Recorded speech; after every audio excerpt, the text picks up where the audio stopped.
Depression is spreading to the people of Greece as well. They're dealing with what's being called crisis fatigue. People are longing for some kind of normality after days of waiting in long lines for cash. Optimism? Rare. Patience? It's running thin. CCTV's Kate Parkinson reports from Athens on the impact on small businesses. Like many small businesses in Greece, this garage on the outskirts of Athens is struggling to stay afloat these days. They only have 3 cars to service today, and the owner tells me not all of his customers are paying. It is very hard because most of the people whose cars I fix are my friends.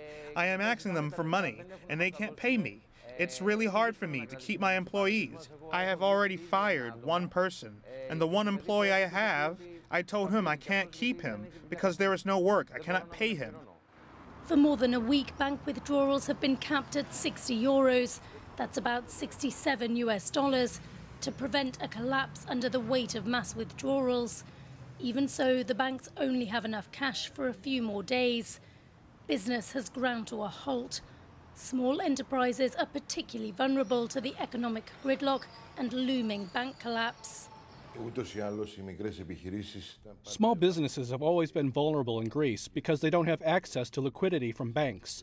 They have always been dependent on their own funds, unofficial loans paid with post-dated checks. You realize that without a banking system, or with a banking system that's not healthy, how much more difficult it will be for businesses that are losing income every day.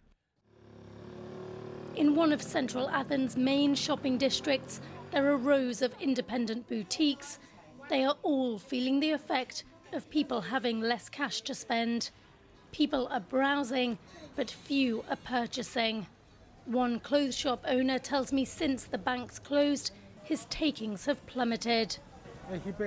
Consumption is down by 70%. People don't have any money. They can't withdraw cash from the banks, and they're just not buying anything.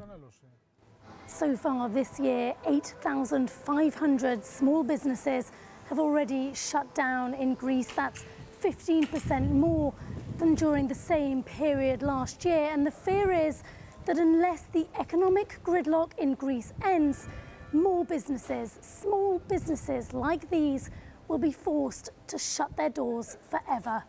Kate Parkinson, CCTV, Athens.